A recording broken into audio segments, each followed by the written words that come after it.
নমস্কার সবাইকে, প্রতিমা ভেজ কুকিংয়ে সবাইকে স্বাগতম। আজ আমি তোমাদের সাথে নিম পাতা ভাজা রেসিপি শেয়ার করব।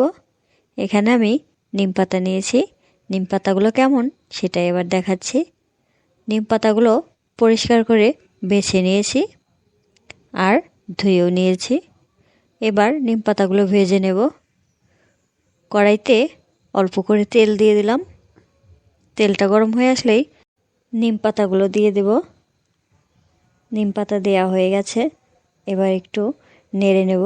নিম পাতাগুলো অনেক আগে থেকে ধুয়ে জলটা ঝরিয়ে নিয়েছিলাম। এবার দিয়ে দিলাম পরিমাণ মতো একটু লবণ।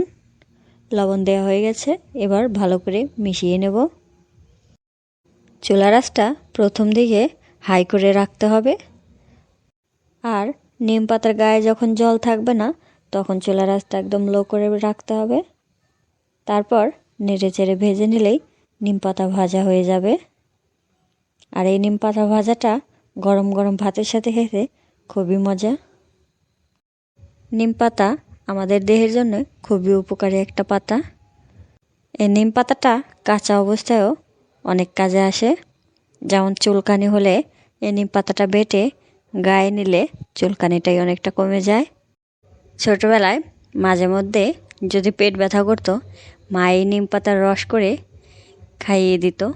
নিম পাতার রসটা এতটাই তেতো যে আমরা খেতে চাইতাম না, কিন্তু নিম পাতার রসটা খেলে খুবই উপকার হতো।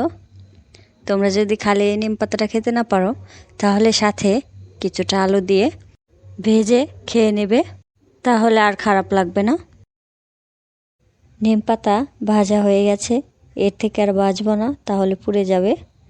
এবার নিম পাতা হাতে নিয়ে ভেঙে দেখাবো কতটা মচমচে হয়েছে। দেখো কতটা ভেঙে যাচ্ছে।